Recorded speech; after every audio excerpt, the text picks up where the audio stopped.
She walked into the restaurant hoping for a fresh start, but when she came face to face with the man who destroyed her life, everything changed. Before we start, let us know in the comments where in the world you're watching from, and don't forget to subscribe for more. Hey ex-con, try not to steal the silverware. The words cut through the clatter of dishes and the hum of conversation in the restaurant's back kitchen. A few people laughed, others pretended not to hear, but the weight of the insult landed squarely on Lauren Carter's back. She didn't look up from the deep sink where her hands were submerged in soapy water, scrubbing at a stubborn stain on a plate. Her fingers tightened slightly around the sponge, but she kept her expression unreadable. She had spent 3 years behind bars mastering the art of keeping her composure. The laughter faded, but the tension remained thick in the air. She could feel the eyes on her, curious, judgmental, some openly hostile. They don't know you. They only know the story someone else wrote for you. Lauren inhaled deeply through her nose, exhaled through her mouth, and continued scrubbing. Just that morning, she had stepped through the doors of Whitmore's, the upscale restaurant that had reluctantly taken her in. The scent of roasted meats and fresh herbs had filled the air, mingling with the clinking of glassware and the hum of professional urgency. This was the kind of place where millionaires dined under golden chandeliers, where a bottle of wine cost more than she had made in a year before her arrest. It was a place of prestige, and she knew the staff saw her as an ugly stain on its pristine reputation. But none of that mattered now. She needed this job. Rachel Whitmore had been clear when she hired her. You're here because I believe in second chances. But it's up to you to prove to everyone else that you deserve one. Lauren intended to do just that. The first few hours had been manageable. The work was tedious, scraping food off expensive plates, stacking dishes, loading industrial washers, but she found comfort in the routine. It kept her hands busy and her mind from drifting to dark places. Then came the whispers. She was in prison, you know? For stealing from a hotel or something. Embezzlement, I think. People like that never change. Lauren kept her head down. Then came Jake Peterson. The sous chef had been eyeing her all morning with thinly veiled disdain. He was tall, broad-shouldered, with sleeves rolled up over muscular forearms. A man used to being in control. Hey, he called from across the kitchen, his voice carrying over the sounds of sizzling pans. You know how to handle dishes, right? Or do I need to count them at the end of the night? Laughter rippled through the kitchen. Even Megan Hill, the red-haired waitress known for collecting gossip like tips, smirked behind her notepad. Lauren paused, letting the words sink in. This was it. The moment they were waiting for, the moment she'd snap, lash out, prove she was the person they already believed her to be. But she wouldn't give them the satisfaction. Instead, she picked up another plate and scrubbed harder. Silence stretched. Jake snorted, shaking his head. Yeah, that's what I thought. Rachel's voice cut through the tension like a blade. That's enough, Jake. The room fell quiet. Rachel stood near the entrance to the kitchen, arms crossed, gaze sharp. The restaurant manager wasn't much older than Lauren, early 30s with dark eyes that missed nothing. Unlike the others, she hadn't been staring at Lauren with suspicion. She had been watching her reactions. Jake shrugged. Just making conversation. Make a different one, Rachel said coolly. Or make it somewhere else. Jake pressed his lips into a tight line, but he didn't argue. He turned back to his station and resumed chopping. Rachel walked toward Lauren, lowering her voice. You okay? Lauren gave a small nod. I'm fine. Rachel studied her for a long moment, as if weighing whether to believe her. Then with a small nod she said, keep doing what you're doing. Then she walked off, leaving Lauren with something she hadn't felt in a long time, an ally. Later that night, after most of the staff had left, Lauren leaned against the sink, rolling out the tension in her shoulders. Her hands were raw from scrubbing. The endless cycle of washing had kept her distracted, but exhaustion was creeping in. Megan lingered by the staff lockers, fixing her hair in the tiny mirror inside her locker. Not bad for your first day, she said casually. Lauren glanced at her warily. Thanks. Megan smirked. You lasted longer than the last newbie at least. Lauren wasn't sure if that was meant to be encouraging or condescending. People talk, Megan continued, examining her nails. You know how it is. The whole prison thing, it's kinda hard to ignore. I mean, if you didn't do it, why didn't you fight harder? Lauren's stomach clenched. Because the system was stacked against her. Because the evidence had been manipulated. Because she had trusted the wrong person. Because the truth didn't always win. But she didn't say any of that. Instead she said, "Good night, Megan." She turned, grabbed her bag and headed toward the door. Her second chance had officially begun. And no one was going to take it from her. Lauren Carter had never believed in nightmares, at least not the kind that played out in her sleep. The real ones happened in broad daylight, in brightly lit offices, in rooms filled with people who smiled to her face while sharpening the knives behind her back. And in the middle of the day 3 years ago, she had watched her entire life burn down around her. 3 years ago, the Sinclair Grand Hotel. The polished floors gleamed under the artificial glow of the chandeliers, reflecting the wealth that filled the air. Lauren sat at her desk in the finance department, scanning the quarterly reports for discrepancies. Numbers had always been her world. Clean, precise, predictable. Numbers didn't lie. But people did. She had been so focused on reconciling the invoices that she barely registered the voice behind her. "Lauren, you got a second?" She turned to see Bradley Coleman standing in the doorway of her office. Confident. Smiling. The golden boy of the department. He had always been the type to climb the corporate ladder with a perfectly tailored suit and an easy charm, but Lauren had never thought much of it. They weren't exactly friends, but they had worked together for years, enough for her to trust him. "Of course," she said, gesturing for him to come in. Bradley stepped inside, closing the door behind him. "Listen, I need you to take a quick look at something for me. Just a simple approval, nothing major." He handed her a folder. Lauren opened it, scanning the numbers. It was an internal transaction, funds moving between accounts for vendor payments. Everything looked fine. Until it didn't. A flicker of something off caught her eye. The amounts didn't match the original invoices. It was small, barely noticeable, but enough to make her frown. "This isn't right," she said, flipping through the pages. "This transfer doesn't match the contract amounts. Did someone authorize this?" Bradley's expression didn't change. If anything, his smile widened. "Come on, Lauren. You know how these things work. Numbers get shuffled, reports get adjusted. No harm, no foul." Lauren's stomach turned. "No," she said firmly. "This is fraud." And just like that, the mask slipped. Bradley's smile thinned, his posture shifting slightly, subtle but colder. Calculating. Like he had been expecting this. "Lauren," he said, voice calm. Too calm. "You don't want to make this difficult for yourself." She knew she should have walked away right then. She should have gone straight to the auditors, the executives, someone. But she had hesitated. And that single moment had cost her everything. The arrest, 1 week later. Security had escorted her out of the building in handcuffs. Lauren barely remembered the shouting, the questions, the flashes of cameras as she was paraded through the lobby. The only thing she could focus on was Bradley, standing off to the side, arms crossed, watching it all unfold with mock concern. As if he hadn't been the one to put the knife in her back. As if he wasn't the one who had framed her. The prosecution had painted her as a disgruntled employee who had embezzled over $200,000 from the Sinclair Grand Hotel's accounts. They had overwhelming evidence. Falsified transaction approvals, fake email correspondences, all carefully constructed to lead back to her. Bradley had testified against her in court. "It breaks my heart to say this, but Lauren was struggling financially. I trusted her, but I guess people do desperate things when they think they won't get caught."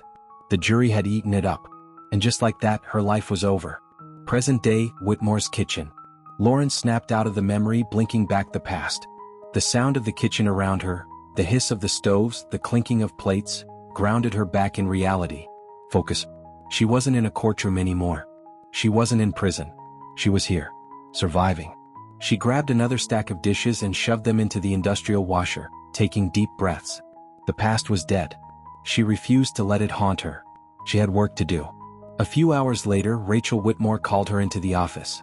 Lauren wiped her hands on her apron before stepping inside, closing the door behind her. Rachel sat behind her desk, a sleek, modern space that somehow felt more welcoming than intimidating. Unlike most restaurant managers, Rachel didn't run her place like a dictator. She valued her staff, or at least she valued those who worked hard. Lauren had a feeling that was the only reason she was still here. Rachel gestured for her to sit. "How's your first week going?" Lauren hesitated. "Fine."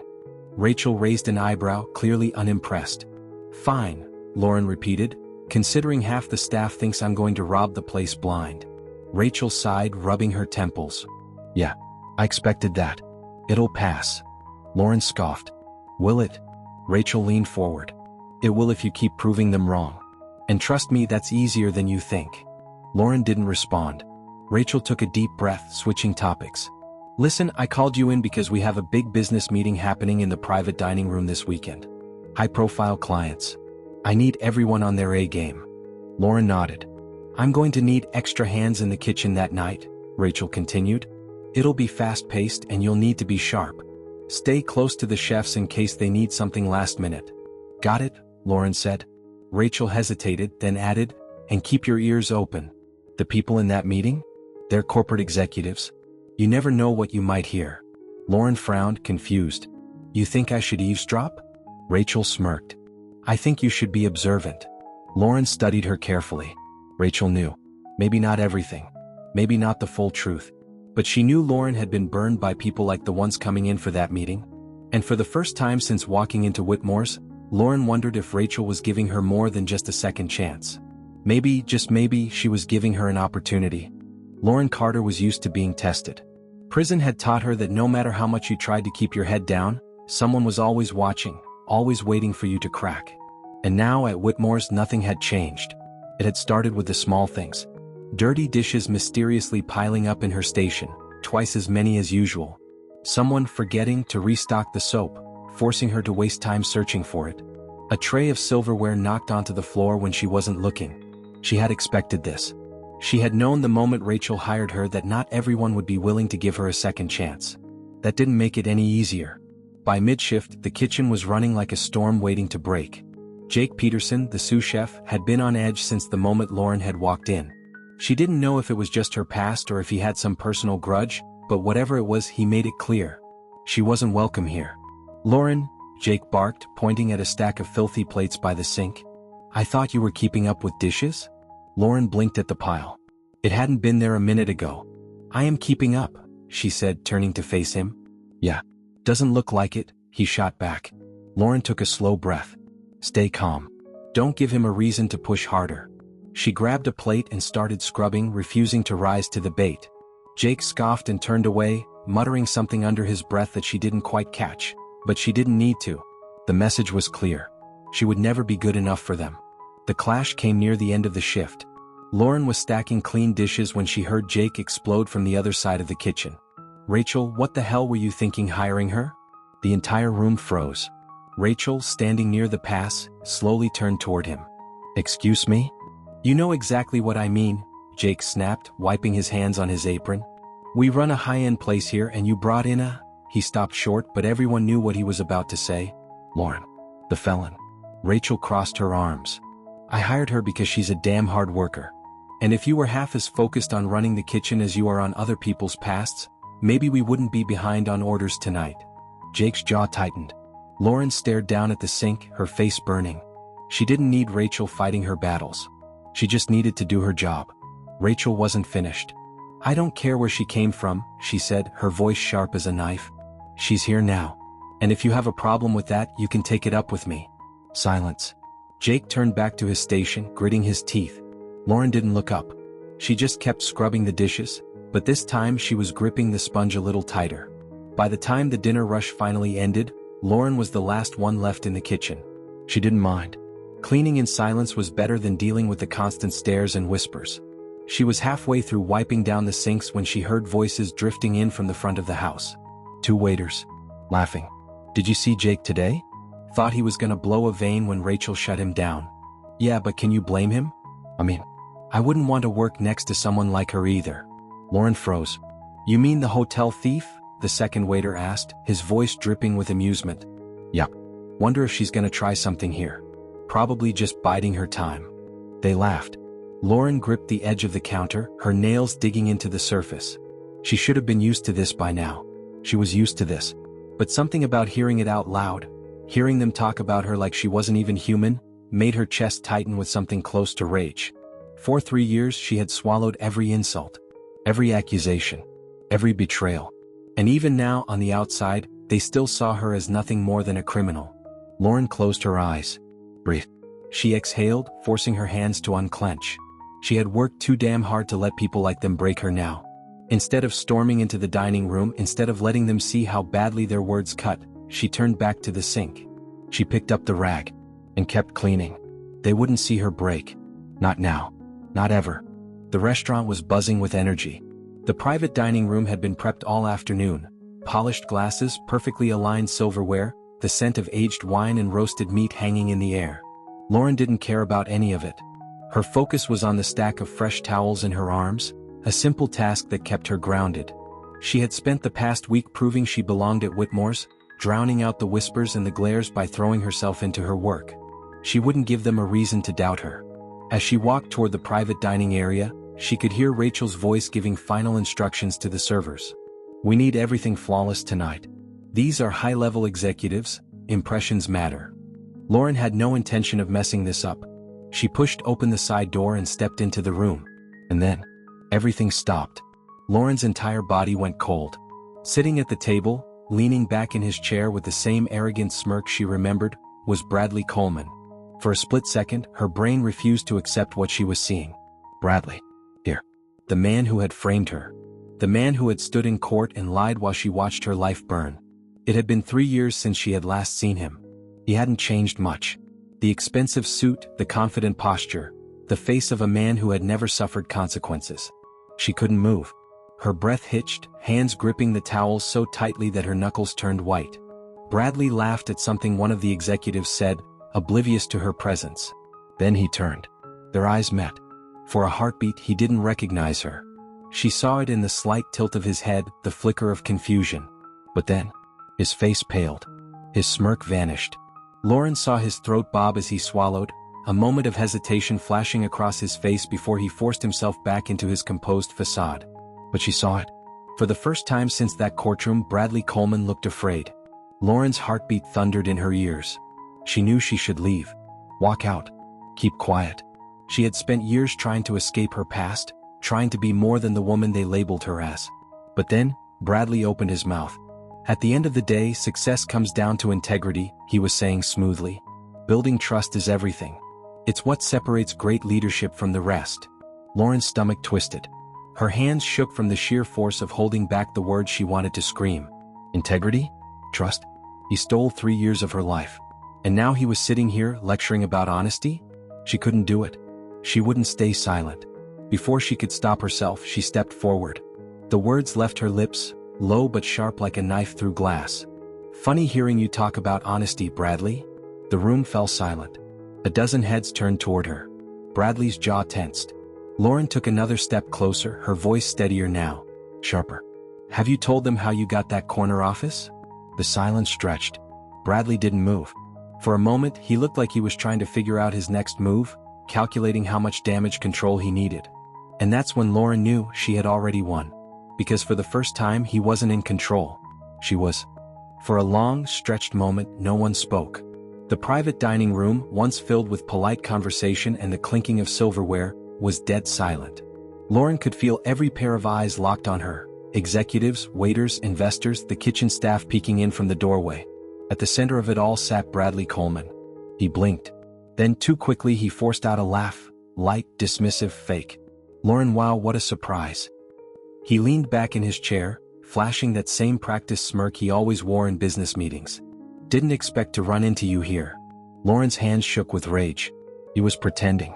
Pretending she didn't matter. Pretending like she was just some old acquaintance. Like he hadn't stolen 3 years of her life. Lauren took a slow breath, steadying herself. Not this time. You didn't expect to run into me anywhere, did you, Bradley? She said. Her voice was low but strong enough to cut through the room. Since you made sure I'd be locked away for something you did. Murmurs spread through the crowd like a wave crashing over jagged rocks. Bradley's smirk faltered. I'm not sure what you're talking about, he said smoothly, but his voice had a sharp edge now. Lauren didn't let up. You framed me. Her words dropped like a hammer. You set me up, manipulated the accounts, and left me to take the fall so you could get ahead. More murmurs. Someone at the table, a middle-aged woman in a navy blue suit, narrowed her eyes at Bradley. What is she talking about, Bradley? Bradley forced another chuckle, shaking his head. Lauren, I understand you must be upset about what happened, but don't act like I'm crazy, she cut him off. You stood in court and lied. You took everything from me. His jaw tightened. He knew she wasn't backing down. He knew this was spiraling out of his control. Rachel Whitmore, who had been silent until now, finally spoke up. She leaned against the doorframe, arms crossed, expression unreadable.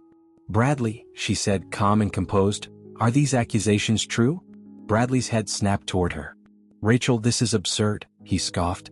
I don't have to dignify this with a response. Rachel tilted her head slightly. That's not a no. Bradley's hands clenched into fists on the table. Lauren could see it now. The mask was cracking. He had always been good under pressure, but now he was panicking. And the room felt it. Lauren could hear the quiet murmurs turning into full-on doubt. Bradley's eyes flicked toward the doorway, toward the restaurant staff, the kitchen crew, the servers all watching. You need to fire her. Lauren froze. Rachel's expression didn't change. Excuse me? You hired an ex-convict? Bradley snapped, standing up. He was done playing calm.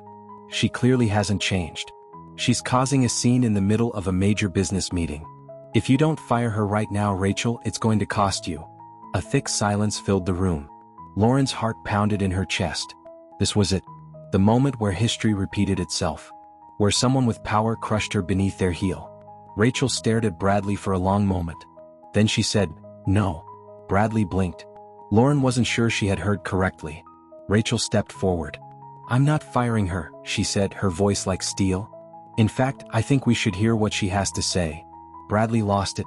"Are you serious?" he hissed. "She's a convicted felon." A voice cleared their throat. And just like that, the entire room shifted. At the back of the room, a man in a gray suit leaned against the wall. Tall, sharp eyes. A presence that had been too quiet until now. He stepped forward, adjusting the cuffs of his sleeves. "Actually," he said, his voice smooth but firm, "we've been looking into Mr. Coleman for a while." Dead silence. Lauren's breath caught in her throat. Bradley stiffened. The man pulled a small badge from his pocket, holding it up for the room to see. "Detective Mark Holloway," he said casually. "Chicago Financial Crimes Unit." The executive shifted uncomfortably. Bradley's face went pale. Holloway smirked. Like he was enjoying this.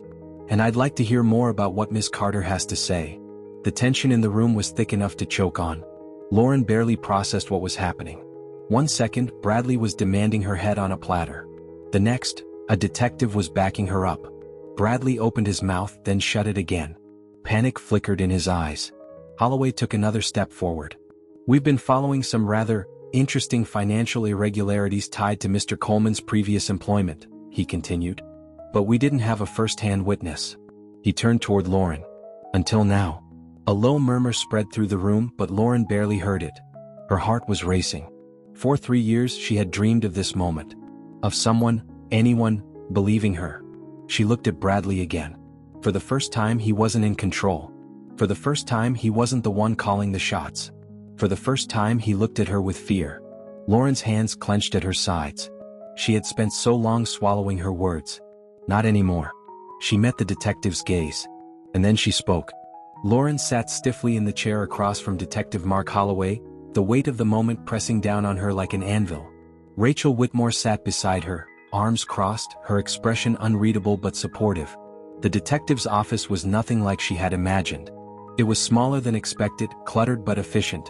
Files stacked on the desk, a coffee cup with a smudged lipstick stain sitting near his computer monitor. Lauren hadn't set foot in a police station since her conviction. The memories crawled under her skin like insects. Interrogations. Accusations. The cold steel of handcuffs. Holloway leaned back in his chair, studying her carefully. "You okay?" Lauren swallowed. "I don't know." Holloway nodded as if he understood. "Take your time. But I need you to tell me everything about Bradley Coleman." She hesitated. This was it. The crossroads. Stay silent. Walk away. Protect the fragile second chance she had at Whitmore's, or risk everything. She thought of Bradley's smug face. Of the 3 years she lost. Of the future he stole from her. She clenched her fists and chose justice. Lauren exhaled shakily, steadying herself. "It started at the Sinclair Grand Hotel," she began. "I was in the finance department, handling vendor transactions, payroll, and financial reports. Everything was fine until I noticed discrepancies. Small at first, but they kept adding up." Holloway nodded, jotting something down. "What kind of discrepancies?" "Money moving between accounts that didn't make sense. The numbers weren't matching up, but every time I tried to raise a flag, I got brushed off." "And that's when Coleman got involved?" Lauren gritted her teeth. "He was already involved," she said. "I just didn't realize it at the time." She told them everything. The moment she confronted Bradley about the numbers. The fake reports that suddenly appeared under her name. The emails that looked like she had authorized the transfers. The day security dragged her out of the hotel in handcuffs. Holloway listened carefully, his pen skimming across his notepad as she spoke. Rachel, silent for most of it, finally broke her silence. "You knew this whole time?" she asked Holloway. He glanced at her. "We had our suspicions, but we never had anything concrete. Bradley Coleman has been under investigation for a while. Financial fraud, tax evasion, falsifying corporate documents. But he's slippery. Everything he does is under someone else's name." Lauren felt sick. "You mean I wasn't the first?" she whispered. Holloway sighed. "No. But you might be the first person willing to talk." Lauren's pulse pounded in her ears. She had dreamed of this moment, of someone finally seeing the truth. But now that it was happening, she felt trapped between two impossible choices. If she stayed quiet, she could keep her life intact. If she spoke up, she could lose everything, again. Her hands curled into fists on her lap. Rachel spoke before she could. "You don't have to do this," she said quietly. "I know you've been through hell. If you want to walk away, no one will blame you." Lauren's throat tightened. But that was the problem. Walking away meant letting Bradley win. Again. She was so tired of being the victim.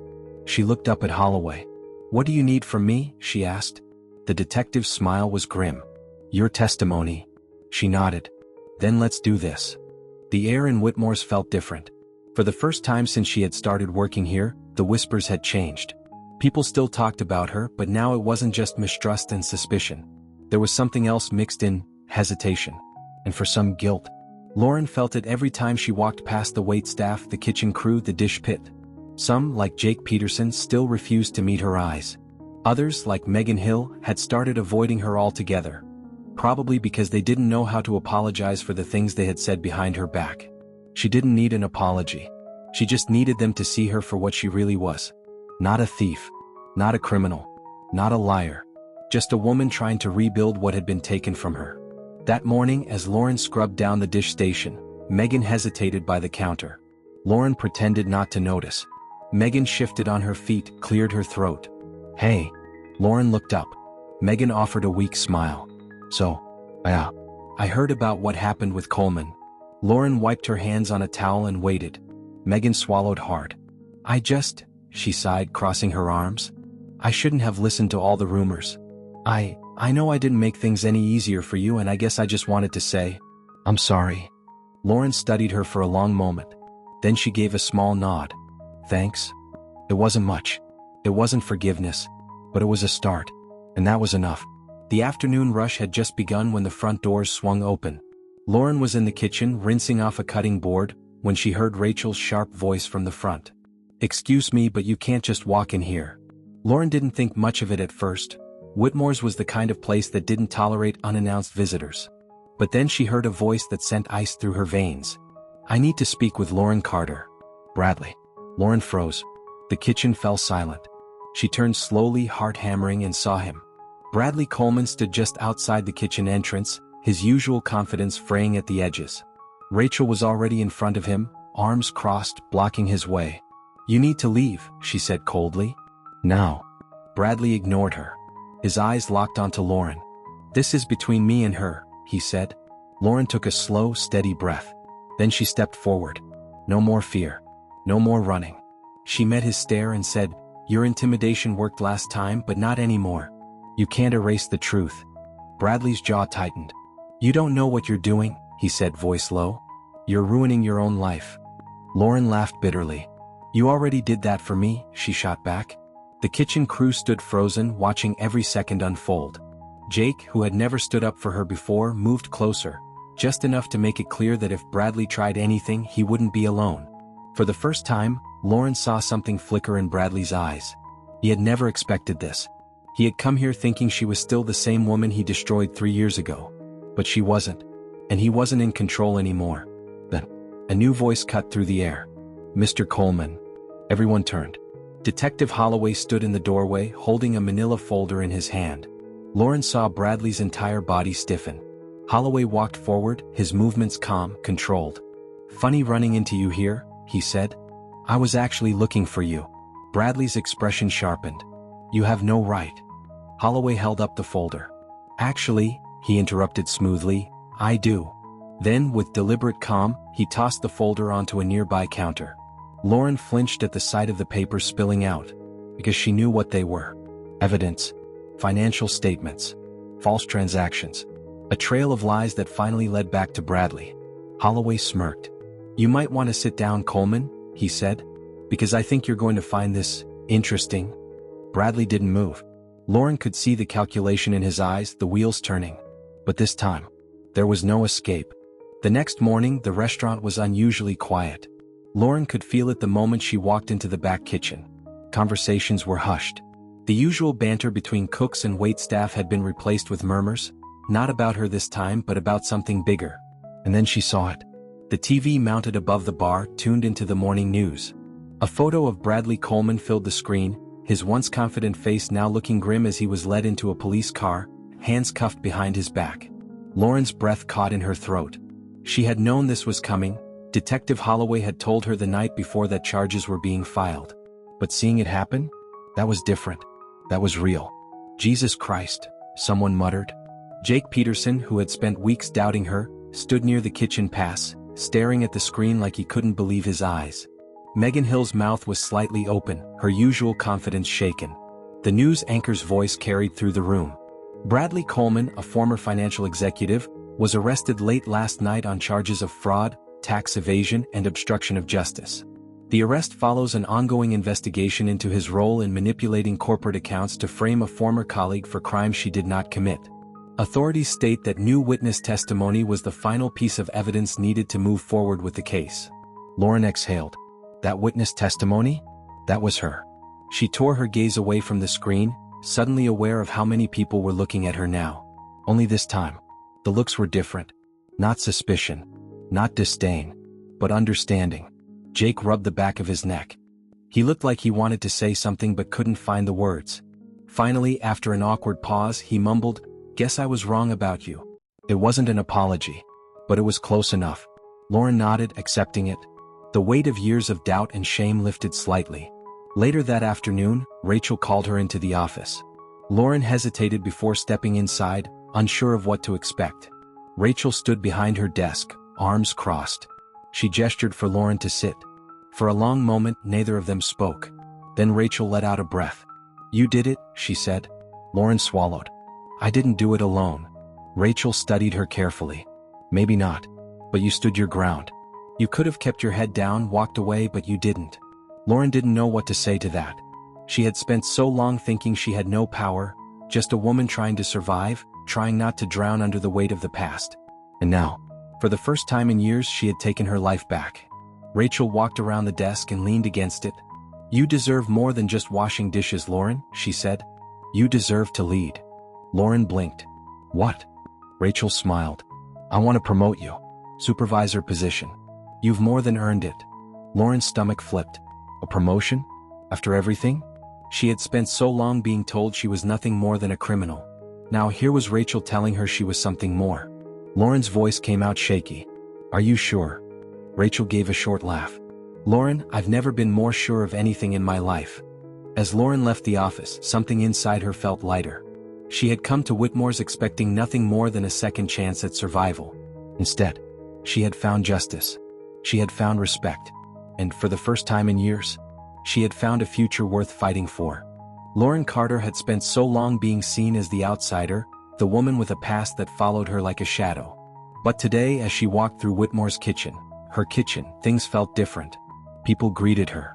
Not with hesitation, not with the usual wary glances, but with respect. The shift had been gradual, slow enough that she almost hadn't noticed it happening. But now it was undeniable. She wasn't just the dishwasher who didn't belong. She was part of the team. And for the first time in years, she was exactly where she was meant to be. Jake Peterson had been avoiding her all day. Not in the way he used to, where his silence was thick with disdain and suspicion. Now it was guilt. Lauren had caught him watching her a few times, his usual cocky stance replaced by something almost awkward. Finally, as the shift wound down and the last few dishes were stacked away, he walked up to her, cleared his throat, and said, "I judged you without knowing you. That was wrong." Lauren looked at him, waiting. Jake exhaled. "I don't expect you to forgive me. I should have been better." Lauren studied him. She had spent so much time proving herself to people like him. But now she didn't have to. She nodded once. "Thanks, Jake." And that was enough. It arrived at the end of her shift. Rachel had been the one to hand it to her, a plain white envelope with her name printed on the front. Lauren almost didn't open it. Her heart pounded as she slid her finger under the seal, pulling out the crisp letter inside. Then she saw it. Her breath caught in her throat. "We are pleased to inform you that your conviction has been overturned and your criminal record officially expunged." She stared at the words, her vision blurring. It was real. It was finally real. The weight of 3 years of shame, 3 years of being seen as a criminal, 3 years of fighting just to be heard, gone. Her knees almost buckled. Rachel steadied her with a hand on her shoulder. "Lauren?" Lauren swallowed hard. And then, for the first time since she had walked into Whitmore's, she smiled. She stepped outside into the cool Chicago night, the city stretching out in front of her. The skyline, bright, endless, alive, looked different somehow. Like it belonged to her again. Like she wasn't looking at it from the outside anymore. For years she had felt like she was still trapped behind invisible bars. But tonight? Tonight she was free. And she had never felt stronger. Chapter 10, A New Beginning. The kitchen hummed with the rhythmic energy of dinner service, the sizzle of searing meat, the sharp calls of the chefs, the clatter of silverware against plates. It was the same place Lauren had walked into months ago, with nothing but a dishwasher's apron and the weight of a past she couldn't shake. Only now, she wasn't just a dishwasher anymore. She was Whitmore's new assistant manager. Lauren never thought she'd choose a life in the restaurant industry. For years, her world had been numbers and ledgers, contracts and financial statements. She had been good at it, had worked her way up, built a career only to have it ripped away. And now she had been offered a chance to take it all back. The call had come that morning, a law firm reaching out with a job offer. A position in finance. A fresh start. She had stared at her phone for a long time, fingers hovering over the screen. Once, this would have been everything she wanted. But now, Lauren looked around the bustling kitchen, at the team she had built trust with, at the staff who had once doubted her but now respected her. This place had given her something the corporate world never had. A second chance. A real one. Rachel had walked up beside her then, leaning against the counter, watching her face as she read the email. "Good news?" she had asked. Lauren took a deep breath. Then she smiled. "I don't just want a job," she said softly. "I want to build something meaningful." Rachel nodded like she had known all along. Later that night, Lauren stepped onto the restaurant floor, taking it all in. She wasn't running anymore. Wasn't surviving. She was thriving. She had built this, her own future on her own terms. And for the first time in years she wasn't looking back. She was looking forward. And the possibilities were endless. If this story touched your heart, don't forget to like the video and subscribe to our channel for more powerful and emotional narratives. Your thoughts mean the world to us, so share your perspective in the comments below.